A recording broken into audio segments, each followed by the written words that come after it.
The gunshot echoed across the limestone hills just as the sun cracked the horizon. Clara Whitmore stood over her husband's grave with dirt-stained hands and a heart that felt nothing. 3 weeks of marriage, 3 weeks of hell, and now freedom that tasted like ash. The townsfolk would come soon, expecting tears, expecting collapse, expecting her to surrender the ranch and disappear like a proper widow should. But Clara had survived too much to break now. The frontier had tried to bury her alive. Instead, she would bury it. If you're watching from anywhere in the world, drop your city in the comments below. I want to see how far Clara's story travels. And if you're ready to see how a woman with nothing builds everything, hit that like button and let's begin. The Texas sun had no mercy. It beat down on the rocky soil with the kind of relentless heat that turned men mean and dreams to dust. The land itself seemed hostile. Limestone hills that broke plows, sparse grass that barely fed livestock, and water sources that dried up more often than they flowed. This was the world Clara Whitmore inherited when she became a widow. She stood now in the doorway of the ranch house, if it could even be called that. The structure sagged in places, boards warped from heat and neglect. The roof leaked. The windows had cracks sealed with old cloth. Inside, the furniture was sparse and brutal in its simplicity. A table, 2 chairs, an iron bed frame with a straw mattress that smelled of mildew and something worse. This had been her prison for 3 weeks. Now it was her only shelter. Clara was 28 years old, though the frontier had already begun marking her. Sun-darkened skin across her forearms, calluses forming on hands that had once been soft. A hardness around her eyes that hadn't been there 6 months ago when she'd stepped off the stagecoach in San Antonio with a carefully written letter and foolish hope. She had come west as a mail-order bride. The advertisement had seemed almost poetic in its promises. Established rancher seeks good Christian woman for partnership and marriage. Land, home, and security guaranteed. What it hadn't mentioned was that Thomas Whitmore drank rot-gut whiskey from morning until he passed out, that his established ranch was a failing operation drowning in debt, or that his idea of partnership involved the back of his hand and words that cut deeper than any blade. Clara learned quickly not to speak unless spoken to. She learned to move quietly through the house. She learned to sleep lightly, always listening. And she learned that the frontier was even crueler than the poverty she'd fled back east. Thomas Whitmore died on a Tuesday. He'd been riding fence line in the brutal afternoon heat, drunk as usual, when his horse spooked at a rattlesnake. The fall broke his neck cleanly. His body lay in the sun for 6 hours before Clara found him, ants already making trails across his open eyes. She should have felt something, grief perhaps, or relief, or even anger at being left alone in this God-forsaken place. Instead, she felt nothing but a cold, practical clarity. She dragged his body back to the house. It took her 3 hours, pulling him behind the spooked horse she'd managed to catch. She wrapped him in the one decent blanket they owned. She dug the grave herself in the rocky soil behind the house, every shovel of earth and agony in the heat. No one came to help. The nearest neighbor was 5 miles away, and Thomas Whitmore hadn't been the kind of man who inspired friendship or mourning. Clara buried him at sunset, spoke no words over the grave, and walked back to the empty house with dirt under her fingernails, and a future that looked like nothing but more of the same brutal survival. That night, she sat at the table and took inventory of her situation with the same ruthless honesty she'd learned to apply to everything. The ranch. 60 acres of difficult land with poor soil, unreliable water, and livestock that had been neglected so long they were half wild. There were 12 cattle left from what had once been a herd of 40. 3 horses, one of them too old to be useful. A dozen chickens that barely produced eggs, fences falling down, a barn with a roof that let in rain, fields that hadn't been properly planted in years. Her resources, $17 in coins hidden in a coffee tin. Enough flour, beans, and cornmeal to last maybe 2 months if she was careful. A shotgun with 30 shells. A Winchester rifle with fewer than 20 rounds. The clothes on her back and 2 other dresses, both worn thin. Her prospects, none that didn't involve surrender. She could try to sell the ranch, but land like this barely had value, and word had already spread that the Whitmore place was cursed with bad luck. She could try to find work in town, but no respectable establishment would hire a woman alone, and the other options made her stomach turn. She could write back east, beg her brother to send passage money, return to the factory town she'd escaped, Every option felt like dying slowly instead of quickly. Clara sat in the darkness and made a decision that would have seemed insane to anyone else. She would stay. Not because she loved this place. She hated every rock and thorn bush of it. Not because she had some romantic notion about frontier independence, but because returning east felt like admitting that Thomas Whitmore had won, that the frontier had broken her, that she was exactly as worthless and helpless as every man had always told her she was. Clara Whitmore refused to give them that satisfaction. The next morning, she rose before dawn and got to work. The first weeks were brutal. Clara had never run a ranch. She'd grown up in a textile mill town, her only skills the kind learned in factories and tenement kitchens. She knew nothing about cattle or horses or how to repair fence line or 100 other things that ranching required, but she learned. She learned by doing it wrong first and then figuring out how to do it right. The chickens needed more than scattered grain. They needed protection from predators and consistent care. She rebuilt their coop with scrap wood and wire, working through blistered hands until it was secure. The garden that Thomas had let die needed good soil, and the rocky ground gave nothing easily.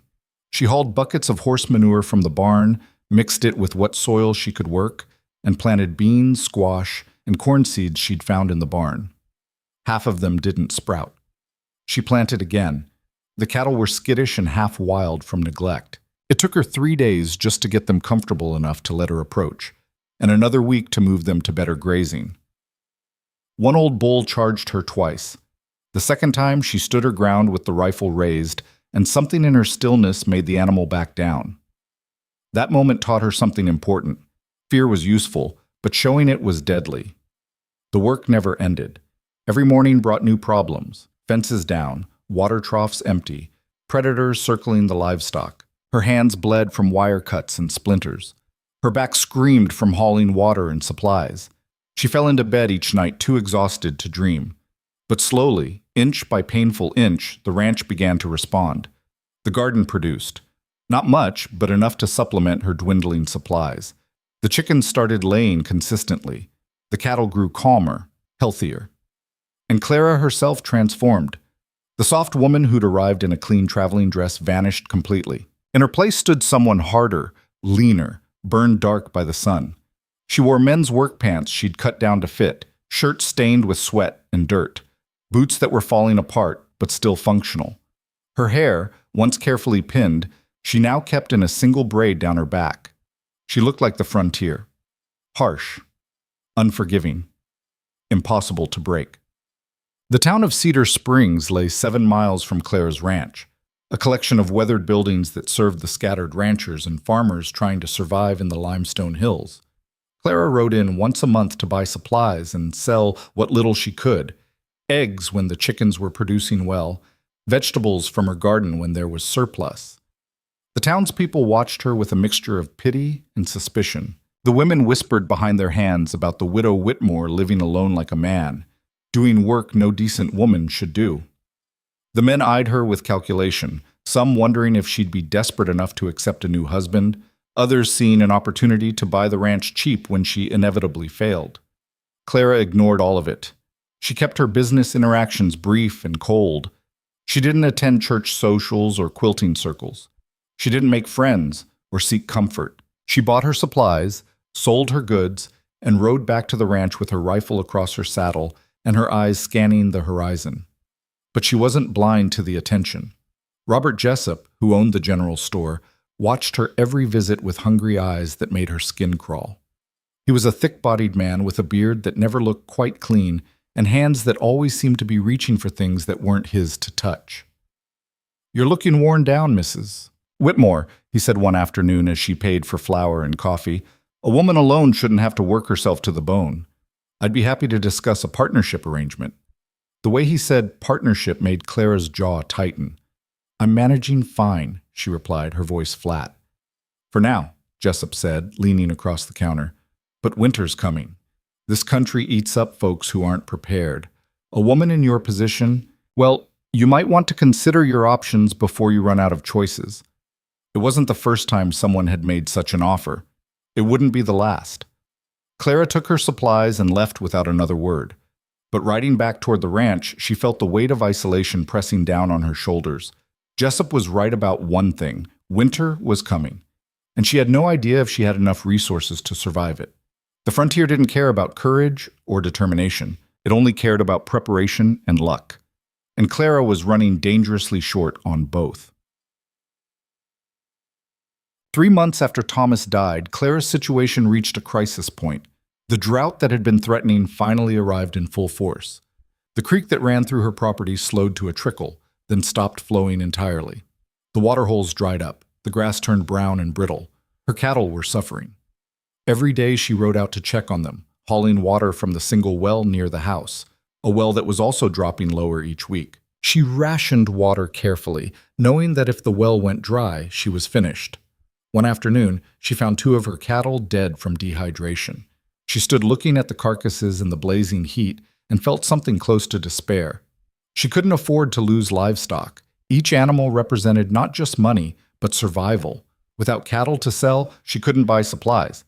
Without supplies, she couldn't last the winter. Without making it through winter, everything she'd fought for would collapse. Clara dragged the carcasses away from the rest of the herd, grueling work in the heat, and burned them to keep predators from gathering. That night, sitting on the porch with her rifle across her knees, she allowed herself a moment of raw honesty.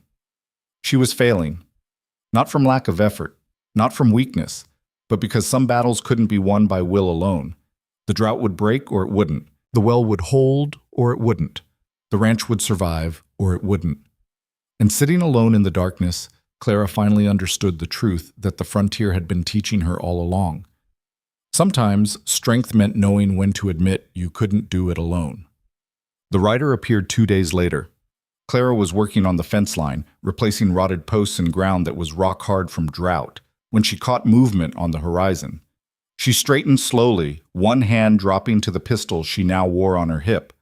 Living alone had taught her caution. Men traveling alone through this country could be anything: drifters, outlaws, deserters from the army forts to the west. Most were harmless, but enough weren't that Clara had learned to approach every stranger as a potential threat. She watched as the rider came closer.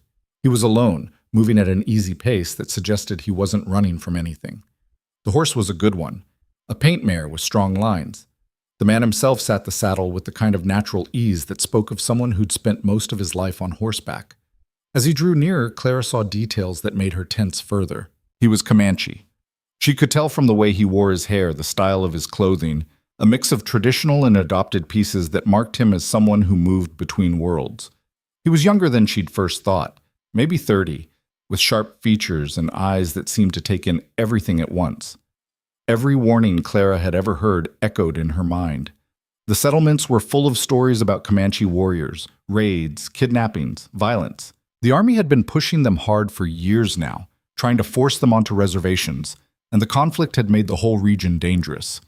Clara's hand stayed on her pistol as the man approached, but something made her wait rather than immediately ordering him off her land. He stopped his horse a respectful distance away and raised one hand in a gesture of peace. "I mean no harm," he called out in clear English. "I'm traveling north. My horse needs water. I saw your well." His voice was calm, measured, not demanding, not threatening, just asking. Clara studied him for a long moment. Everything in her screamed caution, but she'd also learned to read people, and this man wasn't showing any of the signs of aggression she'd learned to watch for. No weapons drawn, no sudden movements. He'd stopped well outside any range that would let him rush her before she could react. And his horse did look worn from travel. Clara made a decision that surprised even herself.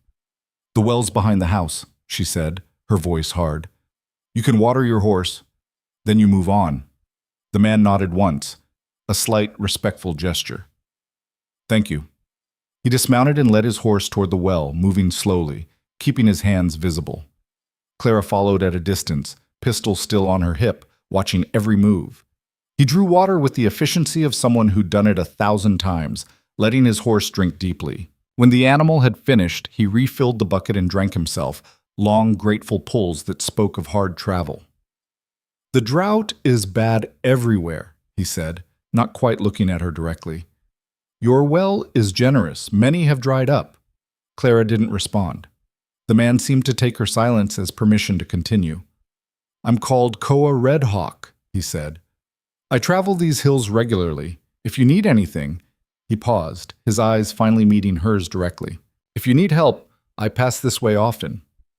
There was something in his gaze that unsettled Clara. Not threat, not hunger like Robert Jessup's eyes. Something else. Something that looked almost like recognition, as if he saw exactly what she was trying so hard to hide. Exhaustion, desperation, the kind of bone-deep weariness that came from fighting every day just to survive. "I don't need help," Clara said automatically. The corner of Koa's mouth lifted slightly. Not quite a smile, but close. "Of course not," he replied. "But the offer stands." He swung back onto his horse with fluid grace. "Thank you for the water, Mrs. Whitmore." Clara's eyes narrowed. "How do you know my name?" "People talk," Koa said simply. "The widow who refused to leave. The woman working her land alone. Stories travel far in country this empty." He touched his hat brim, a gesture that was somewhere between frontier courtesy and gentle mockery, and turned his horse north. Clara watched him ride away until he disappeared over the hills. Only then did she realize her hand had finally left her pistol. True to his word, Koa Redhawk returned. 3 weeks later, Clara was struggling to move a fallen tree that had come down across the path to her water source. The drought had weakened its roots, and a windstorm the night before had finally toppled it. She'd been working for 2 hours with an axe and a rope, trying to clear enough of it to get her horse and wagon through. Her hands were bleeding from rope burn, and her shoulders screaming from the effort. She heard hoofbeats and looked up to see Koa riding toward her. Every instinct told her to grab her rifle, but she was too damn tired. Koa dismounted without asking permission, assessed the situation in a glance, and simply started helping. He didn't make a show of it, didn't act like she should be grateful, just picked up the other end of the rope and pulled. Together they moved the tree. Wuha. It took another hour of hard work, but with 2 people, the job that would have taken Clara all day was finished by early afternoon. When they were done, Koa wiped sweat from his face and looked at her directly. "You have coffee." Clara hesitated. Everything she'd been taught said this was dangerous, inappropriate, reckless. But standing in the heat and dust, looking at a man who just spent an hour helping her without asking for anything in return, those rules seemed distant and meaningless. "I have coffee," she said finally. They sat on the porch while the coffee brewed, a silence that was surprisingly comfortable. Koa didn't fill the quiet with empty words. He simply sat, watching the hills with the kind of stillness Clara was beginning to understand was its own form of communication. When she brought out the coffee, bitter and strong, the way the frontier demanded, he accepted it with a nod. "You're managing better than most would," he said after a while. "This land doesn't forgive mistakes." Clara almost laughed. "I've made plenty of mistakes, but you're still here." "Stubbornness isn't the same as success. On the frontier," Koa said quietly, "they're often the same thing." They drank in silence for a while. Then Clara surprised herself by asking, "Why do you help?" Koa considered the question seriously. "Because I know what it's like," he said finally, "to be in a place where no one helps, where everyone waits for you to fail so they can say they knew you would." His words hit something deep in Clara's chest. "The army pushes us," Koa continued, his voice still quiet but carrying an edge now. "The settlers take land. The buffalo disappear. Everyone says the Comanche are finished. Just a matter of time before we're all on reservations, broken and forgotten." He looked at her directly. "So when I see someone else refusing to break, refusing to disappear just because everyone expects it, I help if I can." Clara understood then. They were more alike than she'd imagined, both of them fighting against a world that had decided their story was already over. Both of them too stubborn to accept that ending. "The coffee is terrible," Koa said, and this time his mouth definitely curved into a smile. Despite everything, Clara felt her own lips twitch. "I know," she said, "but it's hot and it's strong." "On the frontier," Koa replied. "That's all that matters." When he left that evening, Clara stood on her porch and watched him ride away with a feeling she couldn't quite name. It felt dangerous. It felt like hope. And on the frontier, Clara was learning, those 2 things were often exactly the same. Koa's visits became a rhythm Clara didn't realize she was learning until she found herself listening for hoofbeats on quiet afternoons. He never announced his arrivals. He simply appeared, sometimes after a week, sometimes after 3, always with that same respectful distance, always waiting for permission before crossing onto her land. The pattern was always similar. He'd help with whatever work needed doing, fence repair, moving cattle, clearing brush. They'd share coffee afterward, sitting on the porch while the sun tracked across the sky. And slowly, carefully, they'd talk. Not the empty pleasantries Clara remembered from before the frontier. Real conversation. The kind built on silence as much as words. "The army burned 3 Comanche camps last month," Koa said one evening, his voice flat. "Women and children. They're calling it pacification." Clara's hands tightened around her coffee cup. "I'm sorry." "Sorry doesn't bring anyone back." He stared at the horizon. "My sister was in one of those camps. She had 2 children, 6 and 4 years old." The weight of those words settled between them like stones. "They expect us to just disappear," Koa continued.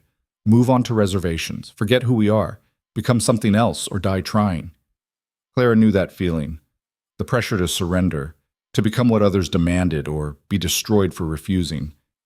"I had a brother," she said quietly. "Back east. When our mother died, he inherited everything. I got nothing, not because of anything I'd done, but because I was born a woman. He told me I should be grateful he'd let me work in the factory he managed, that I should accept whatever life gave me and stop expecting more." She'd never told anyone that story. Not even Thomas had known why she'd been desperate enough to answer a mail-order bride advertisement.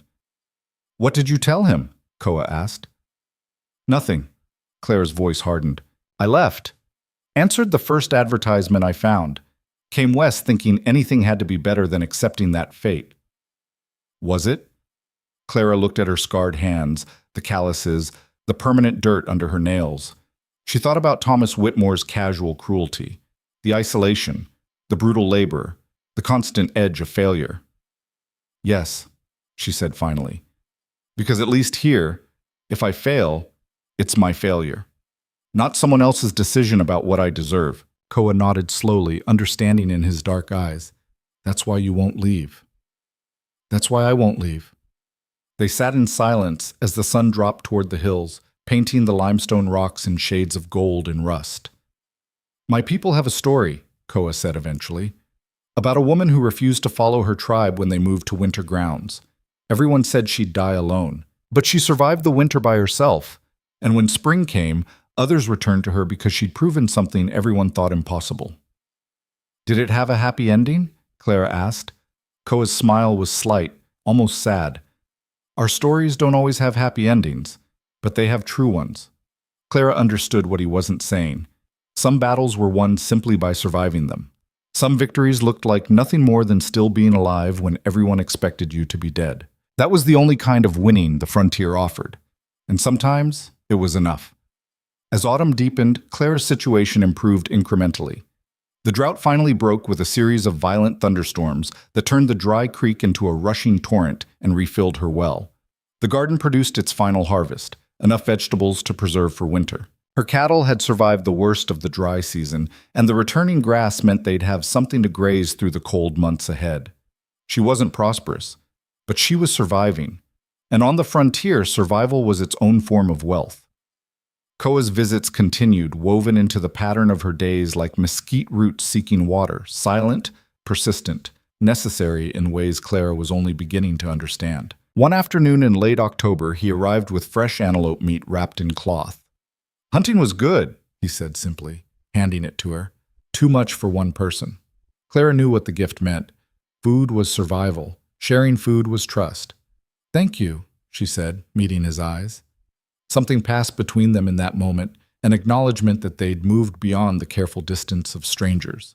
They cleaned the meat together, working in the easy silence Clara had come to value.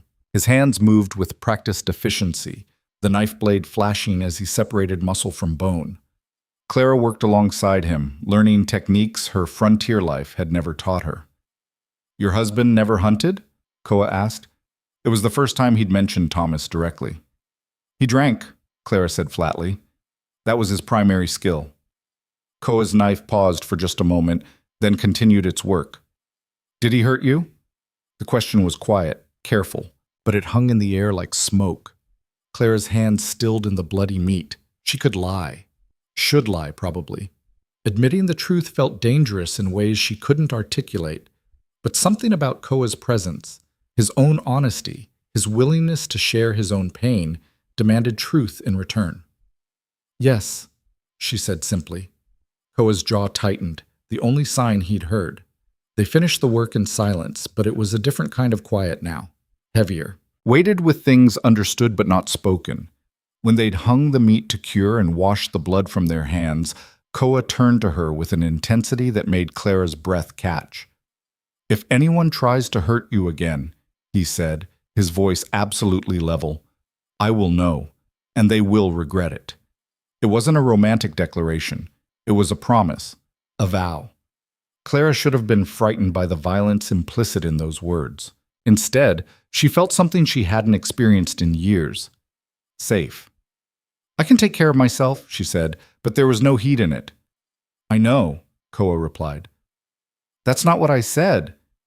The distinction mattered. He wasn't offering to rescue her. He was offering to stand beside her. Clara felt something shift inside her chest, a wall she'd built starting to crack. "Stay for supper," she said. It was the first time she'd asked. Koa's expression softened. "I'd like that." They cooked together as the sun set, filling the small kitchen with the smell of roasting meat and coffee. Clara made cornbread from her dwindling flour stores, and Koa contributed wild onions he'd gathered along the trail. The meal was simple, but sitting across from each other at the rough wooden table felt profound in its ordinariness. "Tell me about your family," Clara said. "Before the camps." Koa was quiet for a long moment, his face shadowed in the lamplight. "My mother was a healer," he said finally. "She knew every plant in these hills, what they could cure, what they could poison. She taught me to read the land the way white men read books." His voice carried the particular ache of love mixed with loss. "My father died fighting the Texas Rangers when I was 12. After that, it was just my mother, my sister, and me. We moved constantly, trying to stay ahead of the army. But you can't outrun the future forever." "Where's your mother now?" "On a reservation in Oklahoma Territory. She writes letters when she can find someone to carry them." His mouth twisted. "She uses white names now, white words. The agency forces it, says our language and our names are savage." The bitter anger in his voice was so controlled it was almost worse than if he'd shouted. "I'm sorry," Clara said, knowing the words were inadequate. "Everyone's sorry." Koa looked at her directly. "But sorry doesn't change anything. Sorry doesn't bring back my sister. Sorry doesn't give my mother her home back. Sorry is just another word people use to avoid doing anything real." Clara flinched at the harshness of the truth. "You're right," she said quietly. "So I won't say I'm sorry again. I'll just say I understand what it feels like when the world decides you don't deserve to exist as you are." Koa's expression shifted, anger fading into something more complex. "Yes," he said. "I think you do." They finished the meal in companionable silence, and when Koa finally stood to leave, Clara walked him out to where his horse waited. The night was cold and clear, stars scattered across the sky like broken glass. "Thank you for supper," Koa said. "Thank you for the meat and the company." He swung onto his horse with that same fluid grace, but before turning away, he looked down at her with an expression she couldn't quite read. "You're not alone, Clara," he said, using her given name for the first time. "Not anymore." Then he was gone, disappearing into the darkness like smoke. Clara stood in the cold until she couldn't hear hoofbeats anymore, something warm and terrifying unfurling in her chest. She'd been alone for so long. Learning to trust someone felt like learning to walk on a leg that had been broken and badly set. But standing under the stars with Koa's words still echoing in her ears, Clara realized she wanted to learn, even if it terrified her, especially because it terrified her. Winter came hard to the limestone hills. The temperature dropped below freezing and stayed there for weeks. Ice formed in the water troughs every morning. The cattle huddled together against the wind.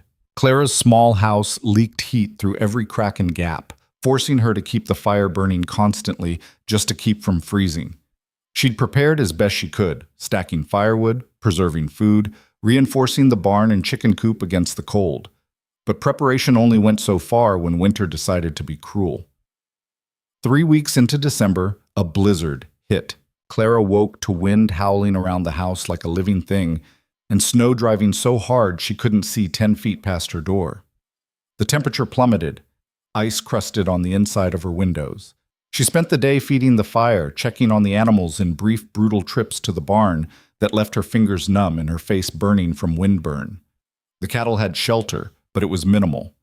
The horses were better off in the barn, but even there the cold was dangerous. By evening, the storm showed no signs of stopping. Clara sat wrapped in every blanket she owned, feeding the fire and trying not to calculate how many days her woodpile would last if this continued. A pounding on her door made her jump.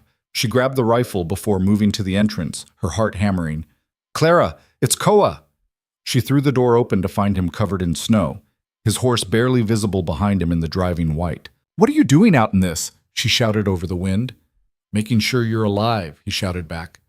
"Can I come in before I freeze to death proving it?" Clara stepped back and Koa pushed inside, bringing a wall of cold air and snow with him. She slammed the door against the storm. Koa stood dripping in her kitchen, ice in his hair and eyebrows, shaking from cold. "You're insane," Clara said, but she was already moving, pulling him toward the fire, stripping off his frozen outer layers. "You could have died out there."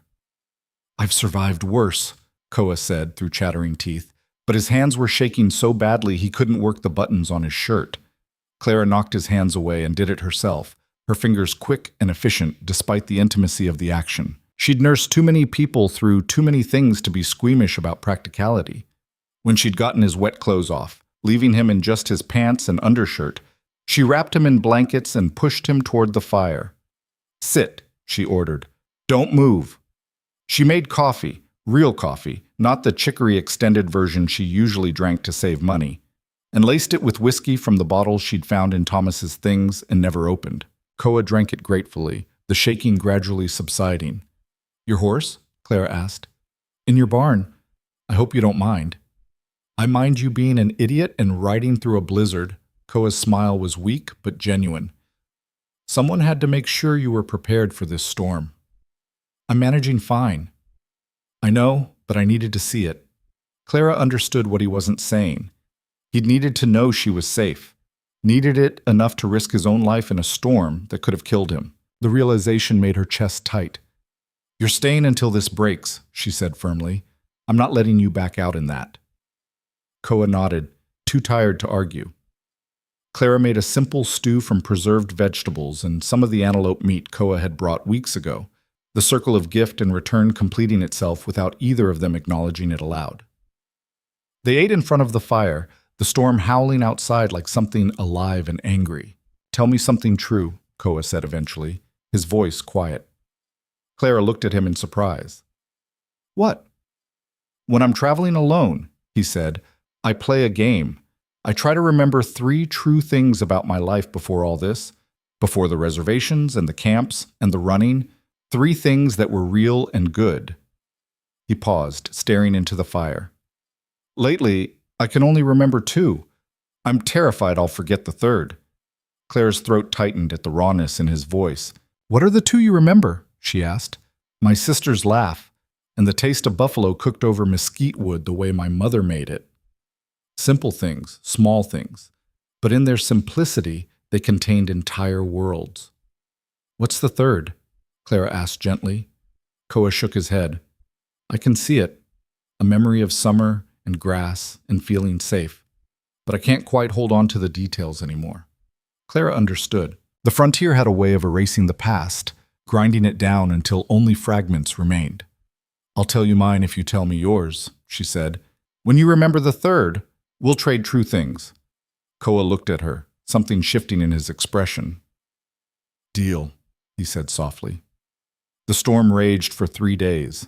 Clara and Koa fell into an unexpected domesticity, sharing space, sharing work, sharing the quiet hours when the wind screamed outside and the fire inside was the only warm thing in the world. They didn't talk much, but the silence between them grew comfortable, companionable. Koa mended leather harnesses while Clara patched clothing. They took turns feeding the fire and checking on the animals. They cooked together, ate together, existed together in a way that felt both foreign and deeply natural. On the second night, Clara woke from a nightmare. Thomas's voice in her ear, his weight pressing her down, the helpless terror of being trapped. She jerked upright with a strangled gasp, heart hammering. Across the room, Koa was already awake, sitting up from where he'd been sleeping on the floor by the fire. "Clara?" His voice was careful, concerned. She couldn't speak. Her throat had closed around words that wouldn't come. Koa stood slowly, hands visible, movements deliberate. "Can I come closer?" he asked. Clara nodded, not trusting her voice. He crossed to where she sat on the edge of the bed, her whole body shaking, but he didn't touch her. He just sat on the floor near her feet, close enough to be present, but far enough not to crowd. "Tell me 5 things you can see," he said quietly. Clara blinked at the non sequitur. "What?" "5 things. Right now. In this room." It was strange enough that her panic stuttered. The fire. The table. Your boots. The rifle on the wall. The window." 4 things you can touch. Clara's hands moved automatically. "The blanket. The bed frame. My hair. The floor. 3 things you can hear. The wind. The fire. Your voice. 2 things you can smell. Coffee. Smoke. 1 thing you can taste." Clara took a shaky breath. "Fear." Koa nodded slowly. "Now tell me 1 thing that's true right now, in this moment." Clara looked at him. This man sitting on her floor in the middle of the night, patiently talking her down from panic with the kind of gentle care she'd never experienced. "I'm safe," she whispered. "You're safe," Koa confirmed, "and I'm not leaving." Clara felt tears burning her eyes, not from fear this time, but from something else. Something that felt like breaking open and being remade at the same time. "How did you know to do that?" she asked. "My mother taught me," Koa said, "for when the soldiers would come, when people would freeze with terror. You bring them back to now, to what's real, to what they can control." He paused, his voice going quieter. "I've used it on myself more times than I can count." Clara understood then. They were both carrying ghosts, both haunted by things they couldn't change. But in this moment, in this small house with a storm raging outside, they were both still alive, still fighting, still refusing to let the past destroy the possibility of the future. "Thank you," Clara said. Koa stood, but before returning to his place by the fire, he paused. "I remembered the 3rd thing," he said softly. Clara waited. "Safety. That feeling when my father was alive and I knew he'd protect us. When I could sleep without listening for danger. I'd forgotten what that felt like." He looked at her directly. "You helped me remember." Then he returned to his blankets by the fire, leaving Clara alone with the weight of what he'd just given her. A truth, a vulnerability, a trust. When she finally fell back asleep, the nightmares didn't return. On the morning of the 4th day, Clara woke to silence. The storm had passed. She opened the door to find the world transformed, everything covered in snow, glittering in the weak winter sunlight. The air was brutally cold but still, the violence of the blizzard replaced by crystalline peace. Koa stood in the doorway behind her, close enough that she could feel his warmth. "Beautiful," he said quietly. "Deadly," Clara replied. "That much snow means trouble for the cattle." "Then we'd better get to work." They spent the day digging out, clearing paths to the barn, checking on the livestock, breaking ice in the water troughs. It was exhausting labor in the deep cold, but having 2 sets of hands made it possible. By evening, they'd confirmed that while the storm had been brutal, Claire's animals had mostly survived. 2 chickens lost to the cold, but the cattle and horses were alive. Standing in the barn with the last of the light fading, Clara felt Koa's presence beside her like a physical thing. "I should go," he said, but there was hesitation in his voice. "Yes," Clara agreed, but she didn't move. Neither did he. The silence stretched between them, heavy with things neither of them quite knew how to say. "Clara," Koa started, then stopped. She turned to face him, and the expression in his eyes made her breath catch. Want, need, and underneath it all, the same fear she felt. "I know this is complicated," he said quietly. "I know what it looks like to everyone else. A Comanche and a white woman, the stories they'll tell, the danger. I don't care about the stories, Clara said, surprised by the fierceness in her own voice. You should, Koa said. Those stories can get people killed. I've spent my whole life caring what other people think, doing what I'm supposed to do, being what I'm supposed to be, and it got me nothing but pain and loneliness. Clara stepped closer. For once in my life, I want to choose something for myself. Not because it's safe, not because it's proper, but because it's real. Koa's hand lifted, hovering near her face but not quite touching. Are you sure? He asked, his voice rough. Clara thought about the question, really thought about it.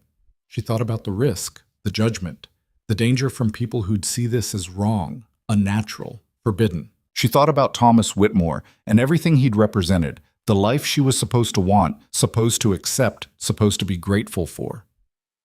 And she thought about the past few months, the slow building of trust, the conversations, the shared silences, the way Koa looked at her like she was strong rather than broken, the way he'd ridden through a blizzard just to make sure she was safe. Yes, she said, I'm sure. Koa's hand finally made contact, his fingers gentle against her cheek. Clara's whole body tensed, old fear rising automatically. Koa felt it and immediately pulled back. I'm sorry, Clara said quickly. It's not you, it's just… I know, Koa said gently. We go slow, or we don't go at all. You're in control here, Clara. Always. Those words, you're in control, hit Clara like a physical blow. No one had ever given her control before, not over her life, not over her body, not over anything. The gift of it was almost overwhelming. Slow, she agreed, her voice shaking, but not never. Koa smiled, a real smile, warm and patient and full of something that looked like hope. Slow works for me. When he finally left, riding out into the snow-covered hills with promises to return soon, Clara stood on her porch and felt something she hadn't felt in longer than she could remember. Not just safe, not just hopeful, but chosen. She had chosen this. Chosen him. Chosen the possibility of something real. And for the first time since coming west, Clara Whitmore felt like maybe, just maybe, the frontier hadn't taken everything after all. Maybe it had been waiting to give her something back. The weeks that followed the storm marked a shift so profound that Clara sometimes forgot what her life had been like before Koa became part of its rhythm. He didn't move on to the ranch. That would have invited trouble neither of them could afford. But his visits became more frequent, his stays longer. They worked the land together, built things together, and in the quiet hours between labor and sleep, they learned each other with the kind of careful patience that only people who'd been broken before could understand. Clara discovered that Koa was left-handed, that he hummed old Comanche songs while he worked, that he had a scar on his shoulder from a cavalry saber and another on his ribs from a grizzly bear he'd encountered at 15. She learned that he slept light, waking at the smallest sound, and that he couldn't stand the smell of burning sage because it reminded him of the camps the soldiers had destroyed. Koa learned that Clara talked in her sleep sometimes, fragments of fear and memory she couldn't control while unconscious. He learned that she was fiercely proud, but would accept help if it was offered as partnership rather than rescue. He learned that she loved coffee strong enough to strip paint, and that she could shoot better than most men but hated the sound of gunfire. They learned each other's scars, both visible and hidden, and slowly, carefully, they learned to trust the spaces between them. One evening in late January, Clara found herself washing dishes while Koa sat at the table repairing a bridle, and the domesticity of the moment struck her with unexpected force. This was what she'd imagined when she'd answered Thomas Whitmore's advertisement. This quiet partnership, this sense of working towards something together rather than in opposition.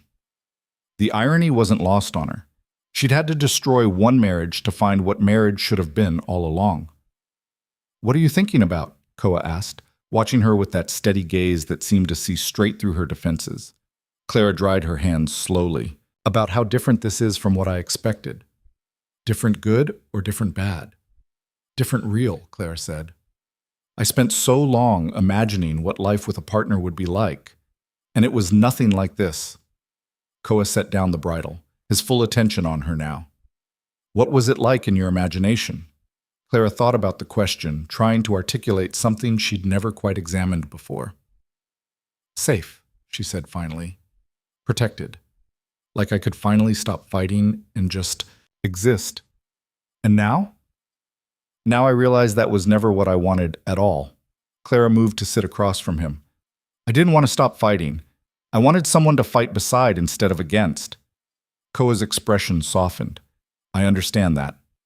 Do you? Clara asked. What did you imagine? Before all this?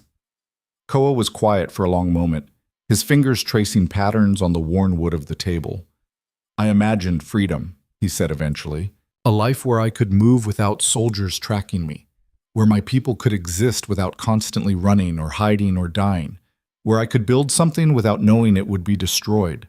His voice carried a weight of loss so profound it made Clara's chest ache. I never imagined this, he continued, looking at her directly.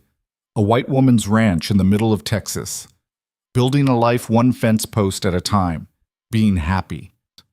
The last word hung in the air between them, like something fragile and precious. Are you? Clara asked softly. Happy? Koa reached across the table, his hand open and waiting. Clara placed her hand in his, no hesitation now, no flinch, just trust. Yes, Koa said simply. Against all reason and logic, yes. Clara felt tears burning her eyes, but they weren't tears of sadness. Me too, she whispered. They sat like that as the lamp burned low, hands joined across the table, both of them marveling at the impossible thing they'd somehow built in the middle of nowhere. But the world outside their small sanctuary had no intention of leaving them in peace. The trouble started, as trouble often did, with Robert Jessup. Clara rode into Cedar Springs on a cold February morning to sell eggs and buy supplies. She'd been making the trip monthly for almost a year now, and the routine had become familiar enough that she'd stopped being quite so vigilant. That was her first mistake. Jessup was behind the counter as usual, his eyes tracking her movement through the store with that same hungry calculation she'd learned to ignore. Mrs. Whitmore, he said as she set her basket of eggs on the counter, I've been hearing interesting stories about you. Clara's spine stiffened. I'm sure you hear all kinds of stories, Mr. Jessup, most of them worth exactly what you pay for them. These ones are free, Jessup said, leaning forward.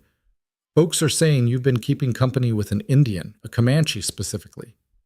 The way he said it made the words sound like poison. Clara kept her expression neutral, though her heart had started hammering. I don't see how that's anyone's business. Oh, it's everyone's business when a white woman forgets her place, Jessup said, his voice dropping lower. There are laws about that kind of thing, rules. People around here don't take kindly to race mixing. Then it's fortunate, Clara said coldly, that I don't give a damn what people around here think. Jessup's face darkened. You should care. A woman alone, working land that barely keeps her alive. You're in a precarious position, Mrs. Whitmore. One bad rumor could make life very difficult for you. The threat was barely veiled. Clara met his eyes directly. Is that a threat, Mr. Jessup? It's friendly advice. But there was nothing friendly in his expression. Folks tolerated you when you were just a widow trying to survive. But this? Bringing a savage onto your land? Doing whatever it is you do with him out there? He shook his head, his disgust palpable. That's different. That changes things. Clara's hand moved to the pistol on her hip, a gesture she didn't realize she was making until Jessup's eyes widened slightly. I'll take my supplies now, she said, her voice absolutely level. And you'll keep your opinions about my life to yourself. Jessup's jaw worked, clearly wanting to say more but intelligent enough to recognize danger when he saw it. He rang up her purchases in angry silence, practically throwing the items into her sack. Clara paid, took her goods, and walked out with her head high and her stomach churning, but she knew the damage was done. By the time she rode back to the ranch, the whole town would know that Robert Jessup had called her out about Koa. And in a place like Cedar Springs, that kind of talk spread like wildfire. She found Koa waiting at the ranch, working on reinforcing the barn door. One look at her face told him something was wrong. What happened? Clara dismounted, her hands shaking slightly as she tied off her horse. Jessup, she said flatly, he knows about us, or suspects enough that it doesn't matter. Koa's expression went carefully blank, the look he got when preparing for violence. What did he say? Clara repeated the conversation, watching Koa's jaw tighten with each word. When she finished, he was quiet for a long moment. I should leave, he said finally. If I'm not here, they can't. No. Clara's voice was sharp. Absolutely not. Clara, you don't understand what this means. The hatred people have. I understand perfectly, Clara interrupted. I understand that people like Jessup want to control everyone around them, that they use fear and judgment to keep people in line, that they can't stand the idea of someone choosing their own path. She stepped closer to him, her eyes fierce. I've spent my entire life being controlled by men who thought they knew what was best for me. My brother, Thomas Whitmore. Every shopkeeper and neighbor who thinks they have the right to tell me how to live. Her voice shook with intensity. I won't let Robert Jessup or anyone else dictate my life now, not after everything I've survived to get here. Koa's hand came up to cup her face, his touch gentle despite the tension in his body. This isn't just about control, Clara. This is about safety, your safety. If the town turns against you, then they turn against me, Clara said. But I won't survive that by giving up the only real thing I've found in this whole godforsaken territory. Koa's thumb traced her cheekbone, his eyes searching hers. You could lose everything. I've already lost everything once, Clara replied. And I rebuilt. I'll do it again if I have to, but I won't lose you. Not because someone else decided I should. Koa pulled her close, his arms wrapping around her with desperate strength. You're the most stubborn woman I've ever met, he murmured against her hair. Good, Clara said, her voice muffled against his chest. Because you're going to need that stubbornness before this is over. She was right. The trouble escalated faster than either of them expected. 3 days after Clara's confrontation with Jessup, she found her fence line cut in a dozen places. Cattle had wandered onto neighboring land, and it took her and Koa 2 full days to round them up and repair the damage. A week later, someone poisoned her well. Clara discovered it when the water came up cloudy and smelling of chemicals. Testing it on one of the barn cats, an experiment that made her feel sick but was necessary, confirmed her suspicion. The animal got violently ill within minutes. The well was ruined, completely contaminated. Without water, the ranch was dead. Clara stood staring at the useless well with Koa beside her, both of them understanding the message being sent. Leave, or we'll destroy you. There's a spring about 3 miles north, Koa said quietly, on what used to be Comanche land before the army took it. It still runs clean. That's too far to haul water every day, Clara said, her voice hollow. Not if we build a camp there. Work from that location during the day, haul enough water back here to keep the house and immediate livestock alive. It would be backbreaking labor. It would mean essentially maintaining 2 locations instead of 1. It would push them both to the edge of what was physically possible, but it would keep them alive. All right, Clara said, let's do it. They spent the next 2 weeks in a kind of hell. Every morning before dawn, they'd ride to the spring with every container they could carry. They'd fill them all, haul them back, distribute water to the animals, then ride back to the spring to work from that location during the day, grazing cattle in the area, maintaining a temporary camp, doing whatever work could be done away from the poisoned ranch. At night, they'd return to the house, exhausted beyond words, only to start the whole process over the next day. Clara lost weight she couldn't afford to lose. Her hands bled from rope burns and hard labor. Her body ached in ways that made simple movement agony. But she refused to break.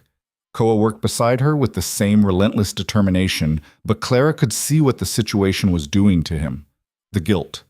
The knowledge that her suffering was because of him, because of what they meant to each other. One night, she found him sitting outside their camp at the spring, staring into the darkness with an expression of such profound pain it made her chest ache. This is my fault, he said quietly when she sat beside him. Everything that's happening to you is the fault of small-minded people who can't stand the idea of someone being happy in a way they don't approve of, Clara interrupted firmly. Not you, them. If you left, Clara said, turning to face him, they'd still hate me for having chosen you. They'd still try to drive me off this land because I dared to step outside the lines they drew. Your presence or absence doesn't change their hatred. She took his hand, lacing their fingers together. But your presence changes my ability to survive it. You make me stronger, Koa, not weaker. Don't you dare believe otherwise. Koa was quiet for a long moment, his throat working. I love you, he said finally, the words raw and unpolished. I know that's dangerous to say. I know it changes things. But I need you to know it. Clara felt something crack wide open in her chest. Not breaking, but opening, blooming. I love you too, she whispered. And you're right. It changes everything. They sat together in the darkness, holding each other against the weight of the world's hatred, and found strength in the only place it could exist, in each other. But love, as Clara was learning, wasn't enough to shield them from violence. The attack came on a night in early March. Clara and Koa had returned to the ranch house late, both too exhausted to do more than eat a cold supper and collapse into sleep. Clara woke to the smell of smoke. For a confused moment, she thought the stove had gone out wrong. Then she heard the roar of flames and saw orange light flickering through the window cracks. Fire! She screamed, already moving. Koa was up instantly, both of them running for the door. Outside, the barn was fully engulfed.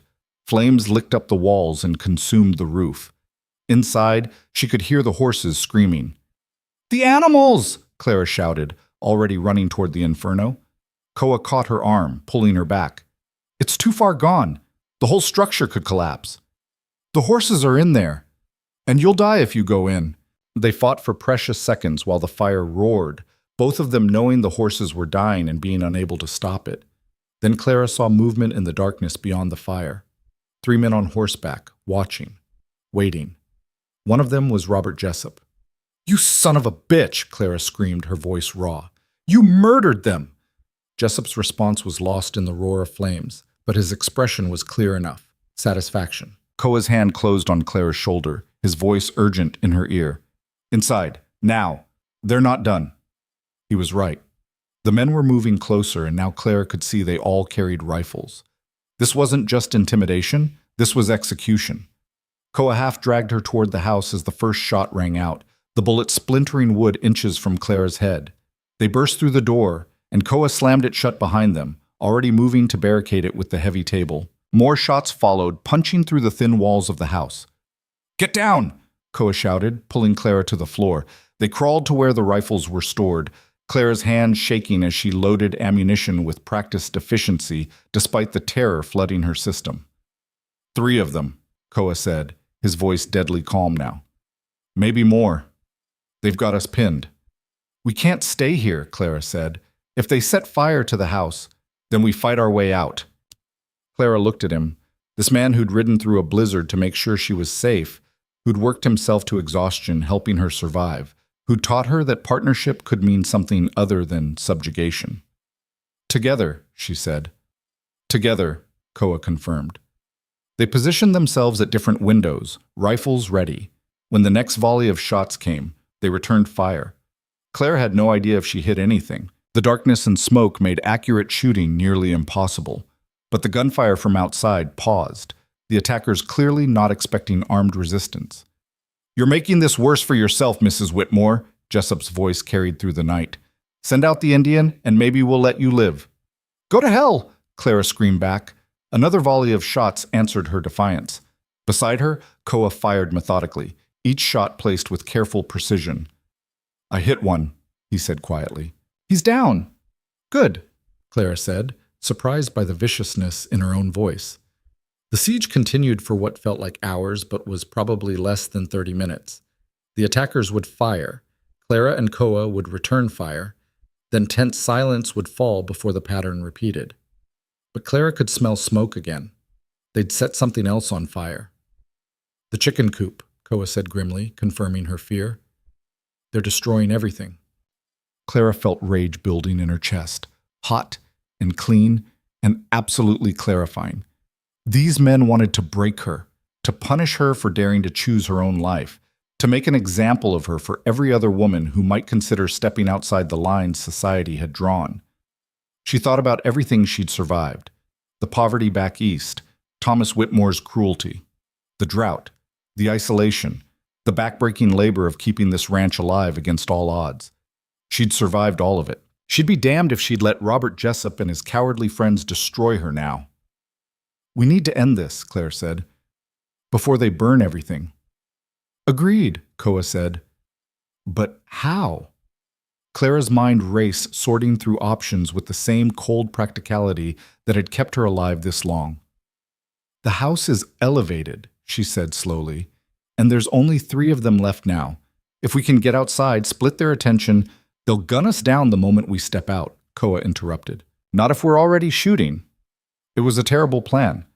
Risky to the point of suicide, but staying in the house meant burning to death or being picked off when the structure became untenable. At least fighting gave them a chance. Koa looked at her for a long moment, then nodded once. On 3, he said. Front and back door simultaneously. I'll take the back, draw their fire. You come out front and take whatever shots you can get. That's suicide for you, Clara protested. No, Koa said, his voice absolutely certain. It's called protecting what I love. Before Clara could argue, he kissed her, hard and desperate and full of everything they might not have time to say. Then he was moving to the back of the house, rifle in hand. 1, he called. Clara positioned herself by the front door, her heart hammering so hard she could barely breathe. 2. She thought about the life she'd imagined when she came west. The safety, the partnership, the dream of building something real. She'd found it, just not in the way she expected, and she'd fight to her last breath to keep it. 3! The doors burst open simultaneously. Koa came out the back shooting, his rifle firing in rapid succession. Shouts and return fire erupted immediately. Clara charged through the front door, her rifle already aimed at where she'd last seen Jessup's position. He was there, standing beside his horse, rifle raised. Their eyes met across the fire-lit darkness. Clara pulled the trigger. The recoil slammed into her shoulder, and through the smoke and chaos, she saw Jessup fall. She didn't have time to see if he was dead or wounded because bullets were kicking up dirt around her feet. She dove behind the water trough, now useless with the well poisoned but still solid enough to provide cover, and returned fire at the muzzle flashes in the darkness. Behind the house, she could hear Koa's rifle still firing, still fighting, still alive. The remaining attackers were caught between them now, their advantage of numbers and surprise gone. One made a run for his horse. Clara's shot took him in the leg and he went down screaming. The last one, a young man Clara vaguely recognized from town, threw down his rifle and raised his hands. "Don't shoot!" he screamed. "Please, I'm done! I surrender!" Koa emerged from the shadows, his rifle trained on the young man with absolute steadiness despite being covered in blood from a wound on his arm. Clara kept her own rifle up, her finger on the trigger, her whole body shaking with adrenaline and rage. The barn was still burning, the chicken coop was ash, her horses were dead. Everything she'd fought to build had been attacked by men who couldn't stand the idea of her happiness. It would have been so easy to pull the trigger, to end this with the kind of frontier justice that would ensure it never happened again. But looking at the terrified young man with his hands up, Clara made a different choice. "Tie him up," she told Koa. "And the one who's wounded, we're taking them to the sheriff in the morning." "Clara," Koa started. "No," she said firmly. "They wanted to make me into a monster to justify what they did. I won't give them that satisfaction." Koa studied her for a long moment, then nodded slowly. "All right," he said, "we do this your way." They spent the rest of the night guarding their prisoners while the barn burned itself out. Clara tended to Koa's arm, a bullet graze that was painful but not serious, while he kept watch. Robert Jessup was dead, Clara's bullet having caught him in the chest. The man she'd shot in the leg would likely live if they got him medical attention soon. The young one who'd surrendered sat tied to a post, crying softly. As dawn broke over the destroyed ranch, Clara stood surveying the damage with Koa beside her. The barn was a smoking ruin. The chicken coop was gone. Her horses dead. Fences torn down. The well still poisoned. Everything she'd built was either destroyed or damaged. But she was still standing, and beside her stood the man she loved, bloody but unbroken. "What now?" Koa asked quietly. Clara thought about the question, really thought about it. She could leave, take what little remained and disappear. Start over somewhere else where no one knew their story. Or she could rebuild, right here, on this land that had taken so much from her but had also given her something worth fighting for. She thought about what she'd told Koa weeks ago, about not letting other people dictate her life, about choosing her own path even when it was difficult. The frontier had tried to break her again, and once again she'd refused to break. "Now," Clara said, her voice steady despite everything, "we rebuild, and we make damn sure everyone knows we're not going anywhere." Koa's hand found hers, their fingers lacing together. Together, he said. Together, Clara confirmed. And as the sun rose over the burned and broken ranch, Clara Whitmore made a promise to herself. They would rebuild. They would survive. They would prove that love was stronger than hatred, even if they had to burn down the whole damn frontier to prove it. The ride into Cedar Springs with 2 wounded prisoners and 1 terrified young man took 6 hours in the brutal morning sun. Clara sat rigid in her saddle, her rifle across her lap, her eyes scanning constantly for more trouble. Beside her, Koa rode with the same watchful tension, his wounded arm bound with strips torn from his shirt, but still seeping blood through the makeshift bandage. The prisoners were tied to their horses, the young one silent now, except for occasional whimpers, the wounded one groaning with every jolt of movement. They made a grim procession. When they crested the final hill overlooking Cedar Springs, Clara could see people already gathering in the street. Word traveled fast in small towns, and the smoke from her burning barn would have been visible for miles. They rode straight to the sheriff's office, a squat building at the end of Main Street that Clara had passed dozens of times but never entered. Sheriff Tom Brennan came out onto the porch, his hand resting on his gun belt. He was a thick-bodied man in his 50s with gray hair and the kind of weathered face that spoke of decades on the frontier. His eyes moved from Clara to Koa to the prisoners, his expression unreadable. "Mrs. Whitmore," he said carefully, "want to tell me what happened?" Clara dismounted, her legs shaking from exhaustion and adrenaline crash, but her voice was steady. "Robert Jessup and these 3 men attacked my ranch last night. They burned my barn with my horses still inside. They destroyed my chicken coop. They shot at my house while we were inside. Jessup is dead. These 2 are wounded.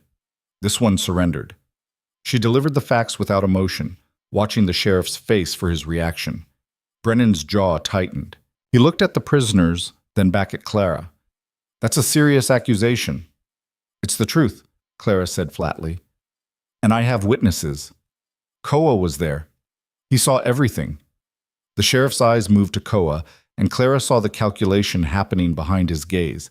The weight he was giving to a Comanche man's testimony versus a white woman's word versus the stories he'd already heard around town. "Jessup was a respected businessman," Brennan said slowly.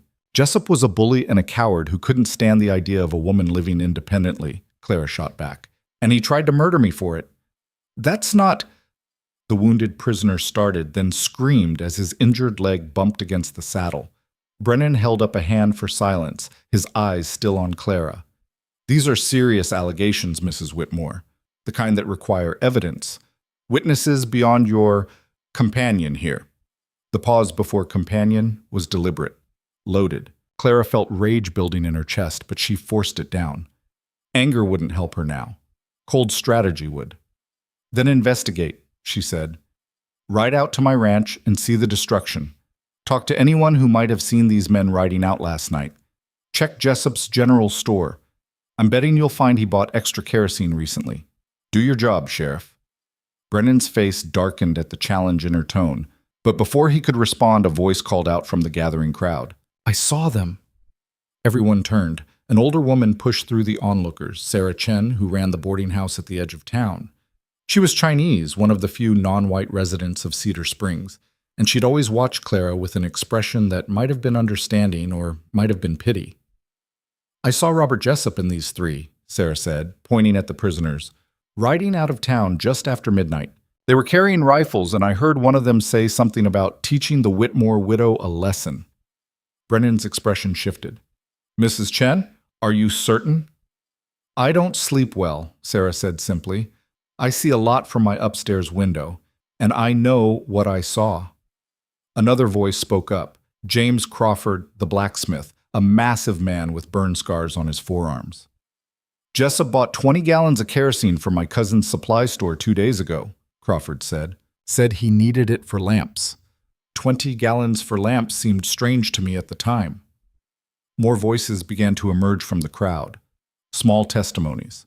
Fragments of evidence that alone meant little, but together painted a clear picture.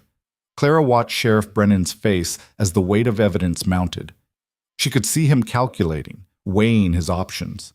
He could ignore it all, side with the dead businessmen, and make Clara's life impossible. Or he could do his job.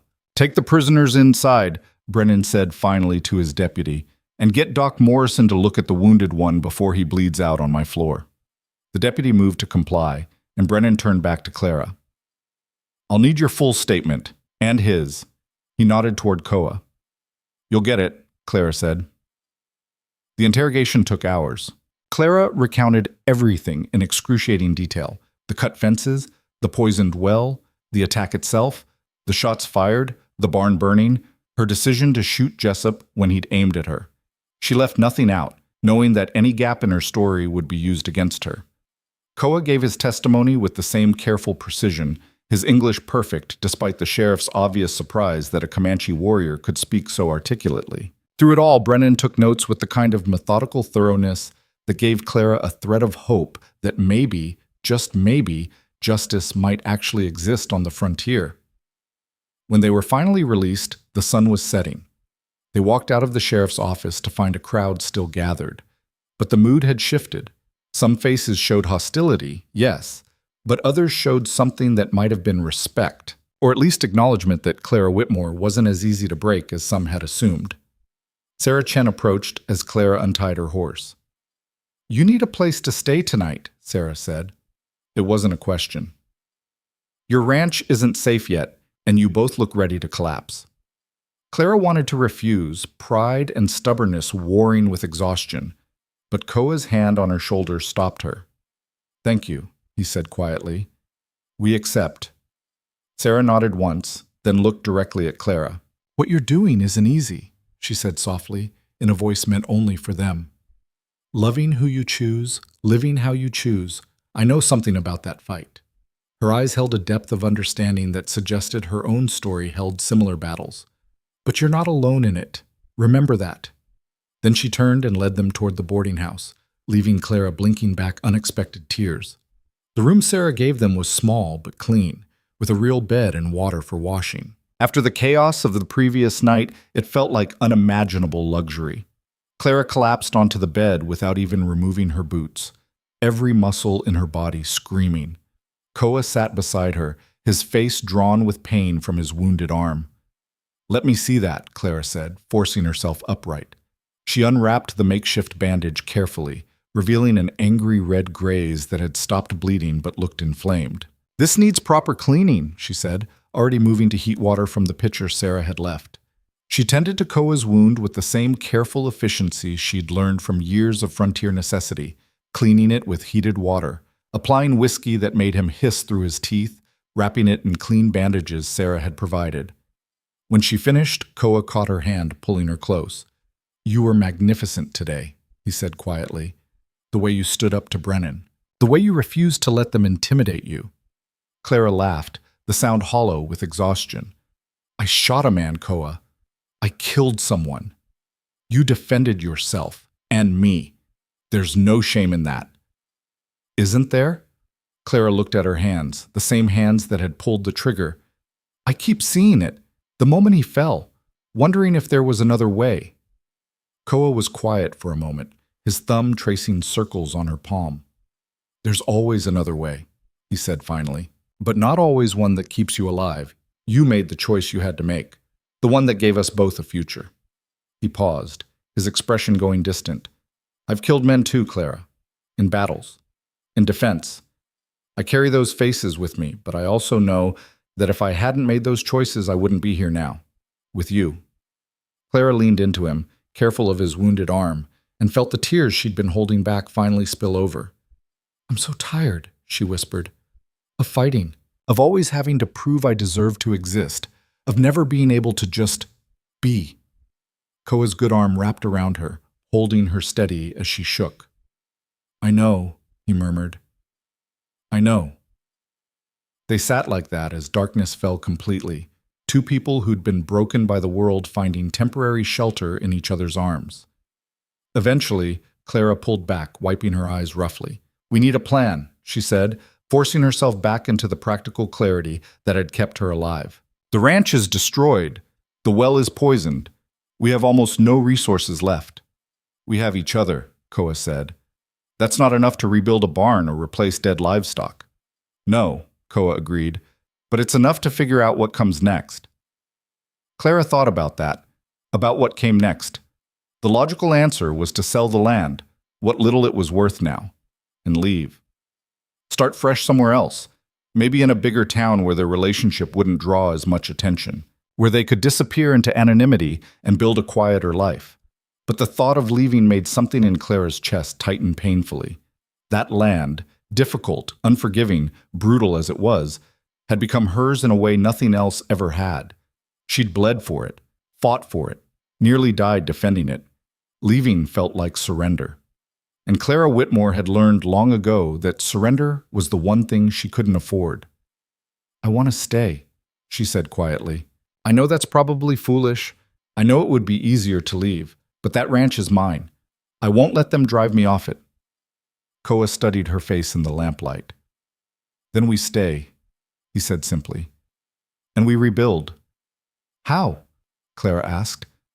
"We have no money for lumber, no livestock to sell, no crops until next harvest, assuming we can even plant anything." "We find a way," Koa said. "The same way we've found a way through everything else. One problem at a time, one day at a time."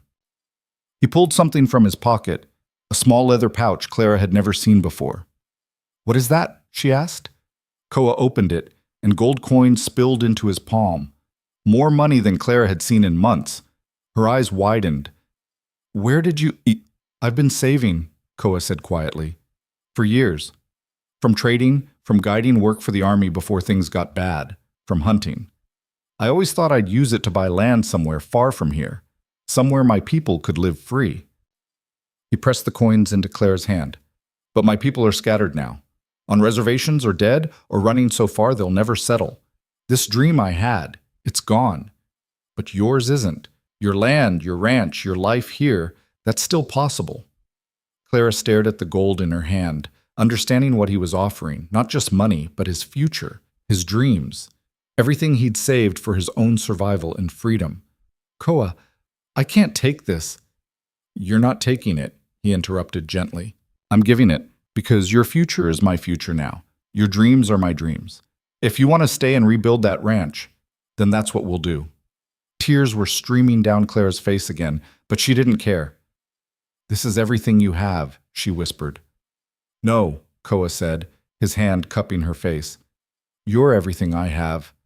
The rest is just metal." Clara kissed him then, desperate and grateful and full of love so profound it felt like it might crack her chest open. When they finally pulled apart, both breathing hard, Clara pressed her forehead against his. "We're going to build something amazing," she said. "Something that proves love is stronger than hatred." "I know," Koa replied. "I've never doubted it." They stayed at the boarding house for 3 days while Clara's case was investigated and processed. Sheriff Brennan, to his credit, did actually investigate. He rode out to the ranch, documented the destruction, interviewed witnesses, and built a case that even the most prejudiced judge would have difficulty ignoring. The wounded prisoner, a young ranch hand named Billy Carswell, broke under interrogation and admitted everything. The planning, Jessup's leadership, the intention to drive Clara off her land by any means necessary.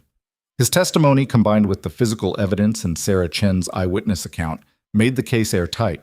The young man who'd surrendered, Tommy Brennan, the sheriff's own nephew, was released with a warning after Clara testified that he'd thrown down his weapon and surrendered before firing a shot. It was an act of mercy that surprised everyone, including Tommy himself. "Why?" the young man asked Clara as he was being released.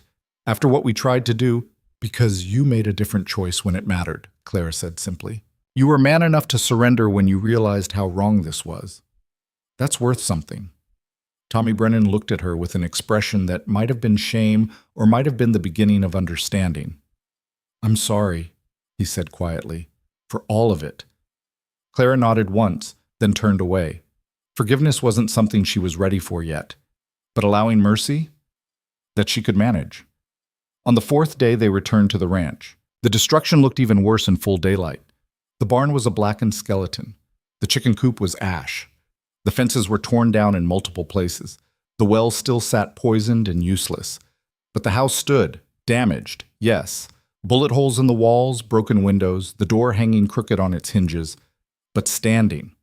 Clara walked through the wreckage with Koa beside her, both of them silent as they assessed the magnitude of what needed to be done.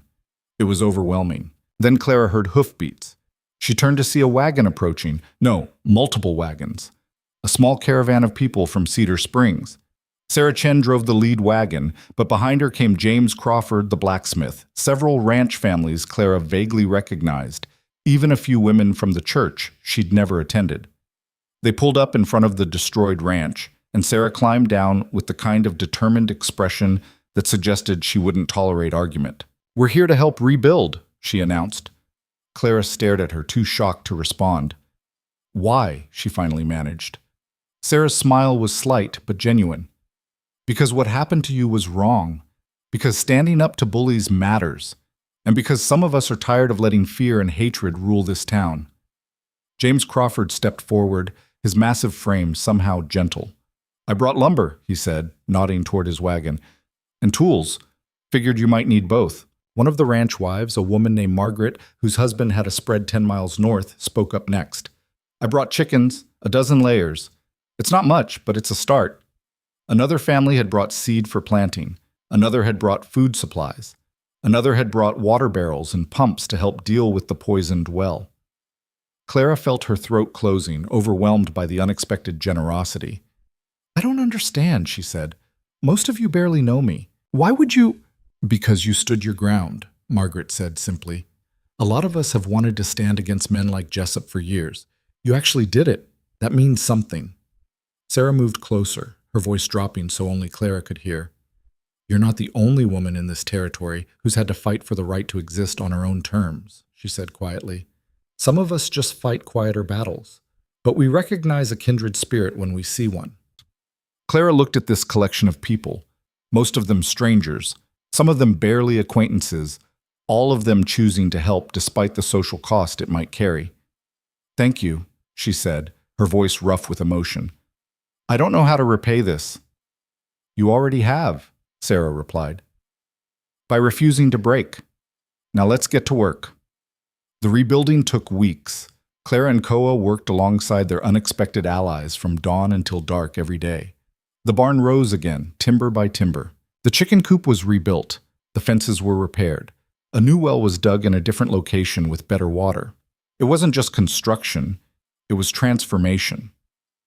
The ranch that had been Thomas Whitmore's monument to failed dreams became something else entirely, a place built by community and sustained by stubbornness.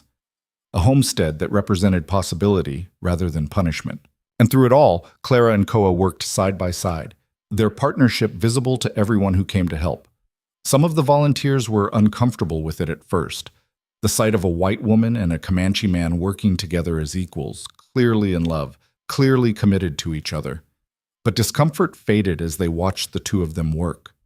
The way Koa deferred to Clara's judgment about her land. The way Clara trusted Koa's expertise about construction and livestock. The quiet moments of connection between them, a shared glance, a brief touch, the kind of intimacy that spoke of deep partnership. Slowly, begrudgingly, even the most resistant volunteers had to admit that what Clara and Koa had was real. Not scandalous. Not wrong. Just real. Margaret cornered Clara one afternoon while they were working on the chicken coop together. "My husband doesn't know I'm here," she admitted quietly. "He said helping you was supporting sin, that what you're doing with Koa is against nature." Clara's hand stilled on the wire she was stringing. "Why are you here then?" she asked. Margaret was quiet for a moment, her weathered hands working steadily. "Because 15 years ago I fell in love with a Mexican ranch hand named Eduardo," she said softly. "My family forbade it, said I'd be ruined. So I married the man they chose instead. A good man by their standards, a white man, a proper man." She paused, her voice going thick. "Eduardo died 3 years later in a range war, never knowing I loved him. And I've spent the past 12 years wondering what my life would have been if I'd been brave enough to choose him anyway." She looked at Clara directly. "You're brave enough. Don't let anyone take that from you." Clara reached out and squeezed Margaret's hand, a moment of solidarity between women who understood the cost of society's expectations. "Thank you," Clara said quietly. Margaret nodded once, then returned to work. But the moment stayed with Clara. adding to a growing understanding that she and Koa weren't as alone as they'd thought. By early May, the ranch was functional again. Not prosperous, that would take time and luck and hard work, but functional. The barn stood sturdy and new. The chickens were laying. The cattle had good grazing near the new water source. The fields were planted and showing the first green shoots of corn and beans. It would be enough to survive another year, maybe even to thrive. On the night the last of the volunteers left, Clara and Koa stood on the newly rebuilt porch, watching the sun set over their land. "We did it," Clara said softly. "You did it," Koa corrected. "I just helped." Clara turned to face him, her expression fierce. "No, we did it. Together. Don't diminish what we built." Koa smiled, pulling her close. "Together," he agreed. They stood like that as darkness fell, two people who'd survived everything the frontier could throw at them and somehow found not just survival, but joy. Clara thought about the woman she'd been when she first came west, desperate, afraid, willing to accept any life that promised safety. That woman was gone. In her place stood someone harder, stronger. Someone who'd learned that safety wasn't something given by others. It was something you built yourself, with your own hands and your own choices. Someone who'd learned that love wasn't about surrender or rescue.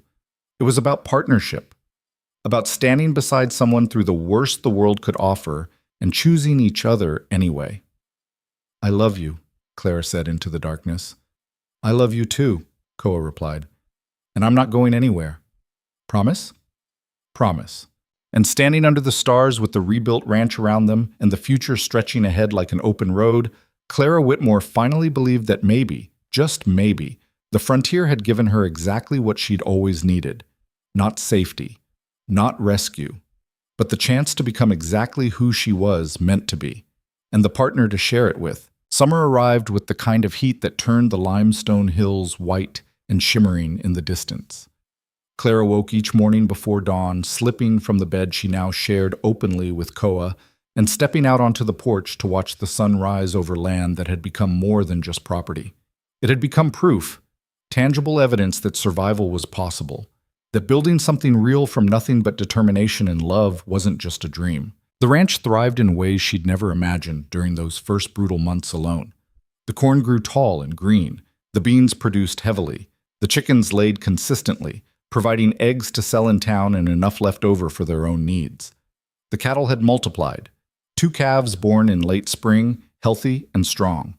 But more than the physical prosperity, something else had changed. People came by now. Not many, but enough to matter. Margaret would ride over once a week, ostensibly to borrow tools or share preserves, but really just to talk with another woman who understood what it meant to live outside society's neat lines. Sarah Chen visited monthly, always bringing something, fabric, seeds, news from town, and staying for coffee and conversation that ranged from practical matters to deeper truths about survival and identity. Even James Crawford stopped by occasionally, usually with some excuse about checking on the barn he'd helped rebuild. But Clara suspected he just appreciated having a place where his half-Choctaw wife would be welcomed without judgment. The ranch had become something unexpected, a sanctuary for people who didn't quite fit anywhere else. Clara and Koa didn't discuss it explicitly, but they both understood what was happening. They were building more than just a homestead. They were creating the kind of community that the frontier desperately needed but rarely allowed, one based on acceptance rather than exclusion, on humanity rather than arbitrary rules about who deserved dignity. One afternoon in late June, Clara was working in the garden when she heard familiar hoofbeats. She straightened to see Koa riding back from checking the cattle on the northern pasture. But he wasn't alone. 3 Comanche riders accompanied him, 2 men and a woman, all wearing the kind of weary expressions that spoke of hard travel and harder decisions. Clara wiped dirt from her hands and walked to meet them, her heart beating faster, but her face calm. Koa dismounted, his expression serious but not alarmed. "Clara, this is my uncle, Standing Bear, and his family. They've been traveling from the Oklahoma reservation. They need a place to rest for a few days." The older man, Standing Bear, studied Clara with eyes that missed nothing. He was perhaps 60, with gray streaking his long hair and deep lines carved into his face by decades of sun and struggle. "Your woman?" he asked Koa in Comanche. Koa responded in the same language, words Clara couldn't understand but whose meaning she could guess from his tone. Confirmation. Pride. Warning to show respect. Standing Bear turned back to Clara and spoke in careful English. My nephew says you are strong, that you fought beside him when men came to kill you both, that you chose him knowing the cost. Clara met his gaze directly. All of that is true. Why? The question was simple but carried enormous weight. Clara thought about how to answer. She could talk about love, about partnership, about all the emotional truths that had led her to this moment. But looking at this man who'd spent his life watching his world disappear, she chose a different truth. Because living by other people's rules almost destroyed me, she said quietly. And I'd rather die free than live as someone else's version of acceptable. Something shifted in Standing Bear's expression, not quite a smile, but close. You understand? He said. It wasn't a question. Yes, Clara replied. I understand. He nodded once, then looked at Koa. She'll do? The casual approval in those 3 words made Clara want to laugh and cry simultaneously. Over the next 3 days, Standing Bear and his family stayed in the barn, refusing the offer of the house, preferring the space and independence of their own camp. But they ate meals with Clara and Koa, and in those shared hours, Clara learned things about Koa's history that he'd never spoken about directly. The battles he'd fought as a young man, the family he'd lost to disease and violence, the choices he'd made to survive when survival meant compromising pieces of his identity. Standing Bear spoke with the blunt honesty of someone who'd outlived most of his generation and had no patience left for softening harsh truths. The reservations are prisons, he said one evening, his voice flat. They call it protection, call it civilization. But it's just another way of killing us, slower, quieter, but just as final. His wife, Laughing Water, sat beside him, her weathered hands working on a piece of beadwork with practiced precision. Many of our people have forgotten how to be Comanche, she said softly. The young ones speak English, wear white clothes, eat white food. The agents say this is progress. But I watch them, and I see ghosts, people who look alive but have lost everything that made them who they were.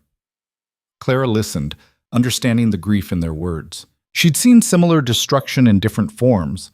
The factory workers back east ground down until they were nothing but labor. The farm families pushed off land they'd worked for generations. The women trapped in marriages that slowly erased their personhood. The methods differed, but the result was the same: erasure. Is there anywhere safe? Clara asked quietly. Anywhere your people can just exist? Standing Bear's laugh was bitter. Safe? No, there is no safe for us anymore. There is only choosing how we disappear, quickly with dignity or slowly with shame. That's not a choice, Clara said, her voice harder than she intended. That's surrender dressed up as options. Standing Bear looked at her with something that might have been respect.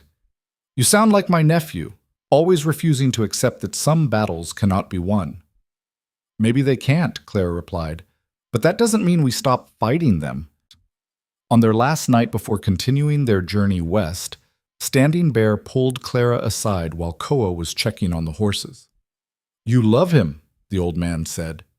Not a question, a statement. Yes, Clara replied simply. It will be hard, harder than you imagine.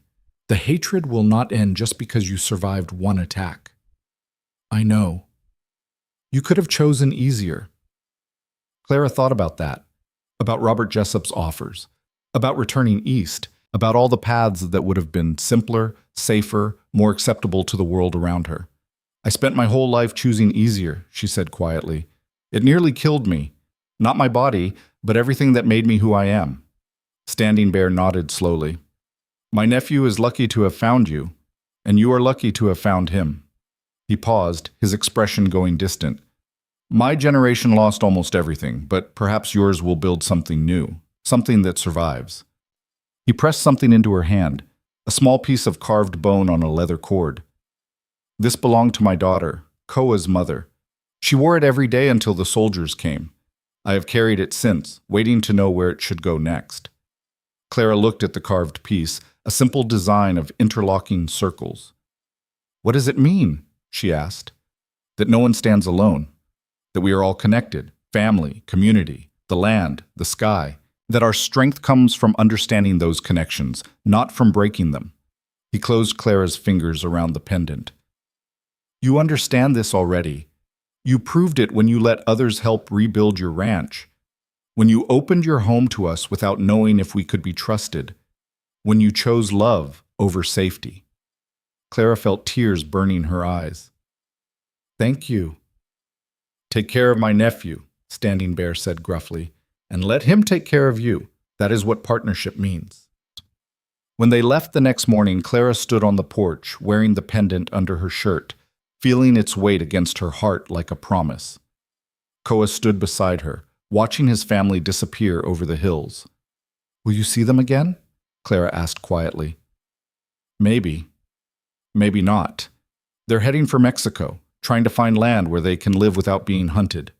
His voice was heavy with the knowledge that even that slim hope was probably doomed. Clara took his hand, lacing their fingers together. We'll build something here, she said. Something that lasts, for them, for us, for everyone who needs proof that different can survive. Koa pulled her close, his arms wrapping around her with fierce intensity. I believe you, he said. If anyone can do it, we can. As summer deepened into August, Clara discovered she was pregnant. She'd suspected for a few weeks, the missed monthly bleeding, the morning nausea, the exhaustion that seemed disproportionate to the work she was doing. But confirmation came when Sarah Chen visited and took one look at her before saying, matter-of-factly, "You're carrying a child." Clara had frozen, her hand stilling on the bread dough she'd been kneading.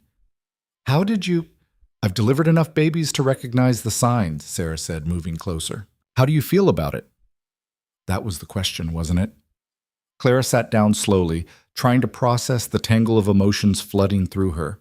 Fear, certainly. Pregnancy was dangerous on the frontier, childbirth even more so. She'd known women who'd died in labor, babies who hadn't survived their first year. But underneath the fear was something else, something that felt like hope and terror mixed together in equal measure.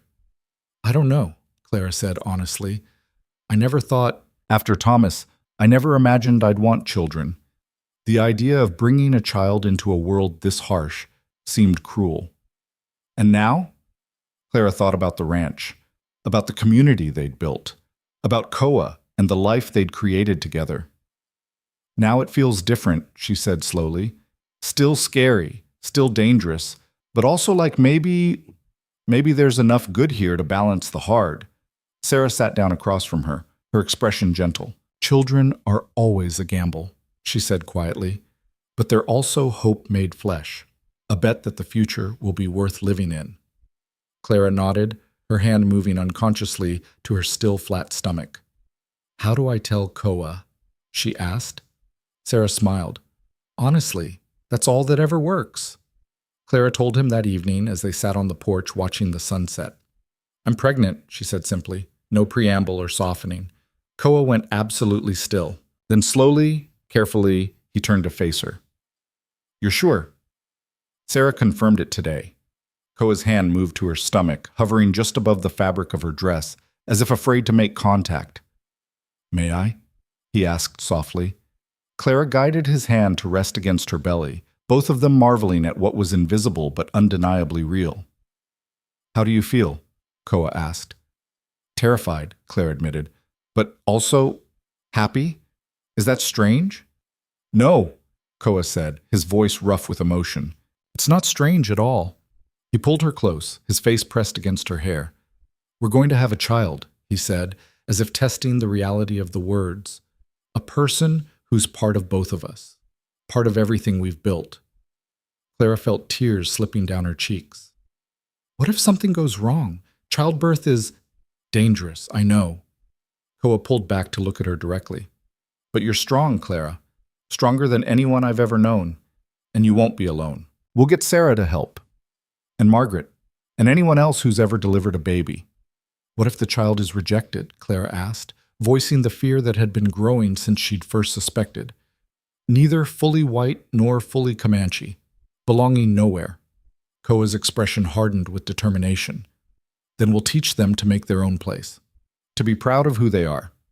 To understand that belonging isn't about fitting into boxes other people build. It's about knowing your own worth. He cupped her face gently.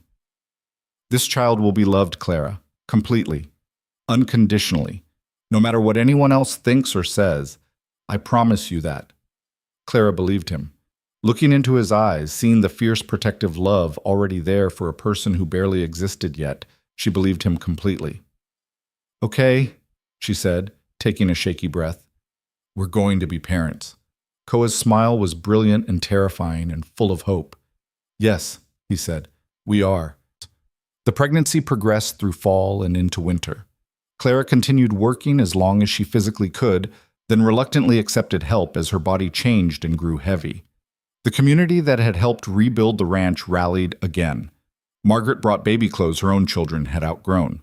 Sarah visited weekly to check Clara's health and prepare her for what was coming. James Crawford built a cradle from smooth cedar wood, carved with designs that blended Comanche symbols and frontier simplicity.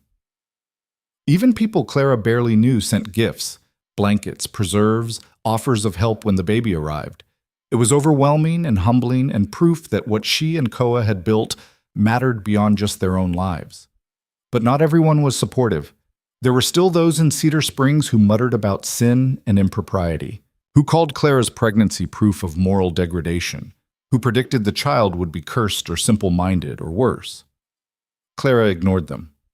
She'd learned that lesson thoroughly by now. Other people's hatred said everything about them, and nothing about her. The baby came in early March during a late winter storm. Clara's labor started in the afternoon, gentle contractions that gradually intensified until she could no longer pretend they were anything but the real thing. Koa rode for Sarah Chen through driving sleet, returning with both Sarah and Margaret, who'd insisted on coming despite the weather. The labor was long and brutal and terrifying in ways Clara hadn't imagined despite all Sarah's preparations. But through it all, Koa stayed beside her, holding her hand, wiping her face with cool water, murmuring encouragement in English and Comanche until the words blurred together into something that sounded like prayer but felt like love. When the baby finally came, slipping into the world with a furious cry that spoke of healthy lungs and strong will, Clara collapsed back against the pillows with tears streaming down her face. "A girl," Sarah announced, cleaning the tiny, squalling infant with practiced efficiency. "A perfect, beautiful girl." She placed the baby in Clara's arms, and Clara looked down at her daughter's face for the first time. The baby had Koa's dark hair and eyes, but Clara's nose and chin. She was red and wrinkled and absolutely perfect. "Hello," Clara whispered, her voice broken with exhaustion and joy. "Hello, little one." Koa sat beside them, his hand gentle on the baby's head, his expression full of wonder. "What should we call her?" he asked softly. Clara had been thinking about names for months, but hadn't found one that felt right.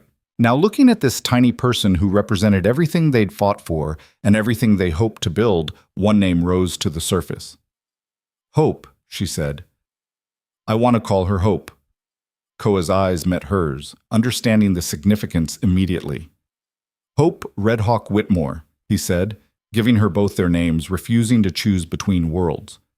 "Our daughter," Clara nodded, too overcome to speak. Sarah and Margaret cleaned up quietly, giving the new family space while making sure Clara was settled and comfortable. Before they left, Sarah paused at the bedside. "You did well," she said simply. "Both of you. This child is lucky to have you as parents." After they'd gone, Clara lay in the dim lamplight with Hope sleeping in her arms and Koa beside them both, his hand resting protectively on her shoulder. "We did it," she said softly. "We built a life, a real life." You did it," Koa corrected gently.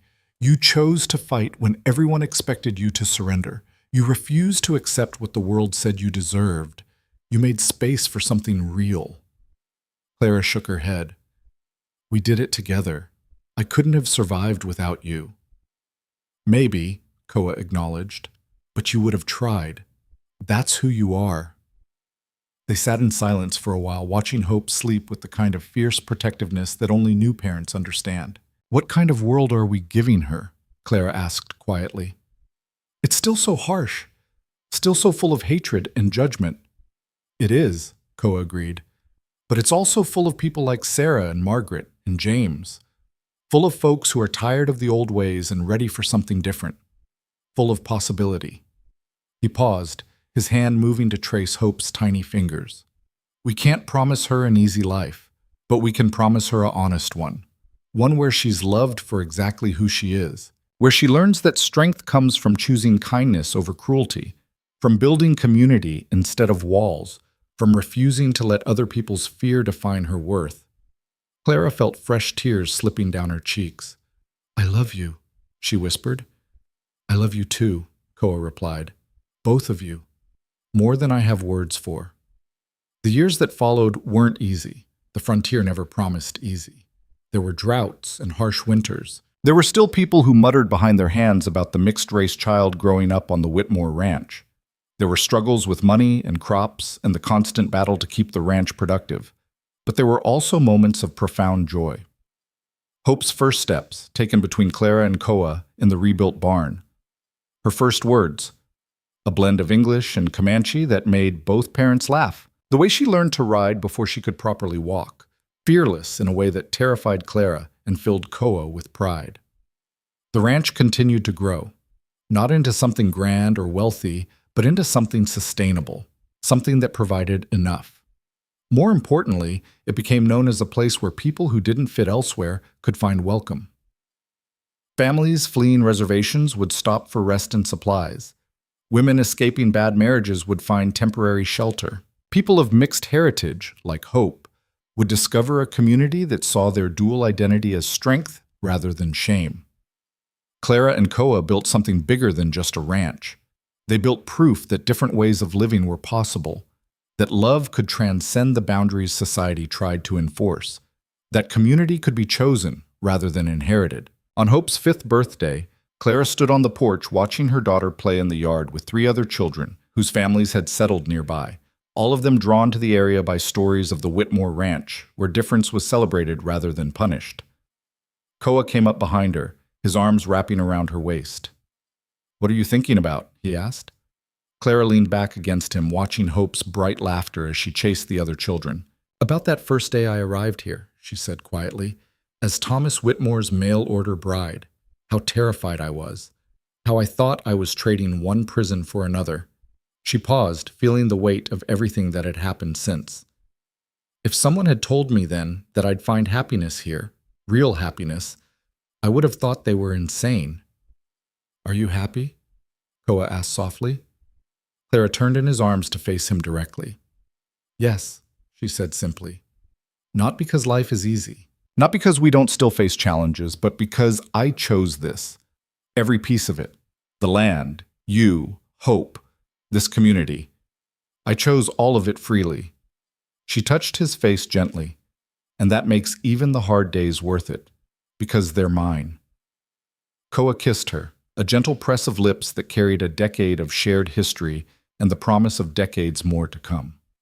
I'm grateful, he said when they pulled apart, that you chose me, that you were brave enough to choose yourself. Clara smiled. Me too. Hope came running up then, breathless and covered in dust, demanding that her parents come see the fort she and the other children had built. Clara took her daughter's hand, and together with Koa, they walked toward the makeshift structure the children had created from fallen branches and old blankets. It wasn't much, just a child's imagination given form. But watching Hope explain the fort's defenses with serious intensity, Clara saw something profound in the simple play. Her daughter didn't see impossibilities, didn't see boundaries that couldn't be crossed, or rules that couldn't be questioned. She saw a world full of potential, full of things that could be built if you were brave enough to try. That was the gift Clara and Koa had given her, not safety. The frontier would never offer that. Not ease. Life was still hard and would continue to be. But the gift of believing that she could build her own life, that she could choose her own path, that her worth wasn't determined by other people's narrow definitions, but by her own courage and kindness and strength. That evening, after Hope had been put to bed and the house had settled into quiet, Clara found herself back on the porch one last time. The stars spread across the sky in their familiar patterns. The limestone hills glowed pale in the moonlight. The land stretched out in all directions, harsh and beautiful, and hers. She thought about the woman she'd been when she first stood on this porch. Broken, afraid, willing to accept any life that offered the illusion of security. That woman was gone completely. In her place stood someone who'd learned that security wasn't something given by others. It was something you built yourself, one choice at a time. Someone who'd learned that love wasn't about surrender, but about partnership. Someone who'd learned that the frontier didn't have to destroy you, that with enough stubbornness and the right person beside you, it could actually set you free. Clara touched the carved bone pendant she still wore every day, Standing Bear's gift, his daughter's legacy, now passed to a new generation through hope. No one stands alone. That was the truth Clara had learned in the hardest way possible. But standing together, building community, choosing love, refusing to accept the limitations others tried to impose. That was how you survived. That was how you transformed survival into something that looked like joy. Koa stepped out onto the porch, a blanket over his arm. "It's cold," he said, wrapping it around her shoulders. "You should come inside." "In a minute," Clara replied, pulling him to stand beside her. "I just want to look at it for a while longer." "At what?" Clara gestured at the land, the ranch, the life they'd built together. "All of it. Everything we made." Koa followed her gaze, his arm settling comfortably around her waist. "It's pretty impressive, isn't it?" he said softly. "Yes," Clara agreed. "It really is." They stood together in the darkness, two people who'd been broken by the world and had somehow found each other in the midst of all that brokenness. Two people who'd refused to accept the story the frontier tried to write for them and had written a different one instead. A story about courage and community, and the kind of love that survived even when survival seemed impossible. And standing there under the stars with the land they'd fought for stretching out before them and their daughter sleeping safely inside, Clara Whitmore understood the greatest truth she'd ever learned. The frontier hadn't been the end of her story. It had been the beginning. The moment when she'd finally claimed her own life and learned to build something worth keeping. Not perfect, not easy, but real. And in the end, real was all that mattered. Real was everything.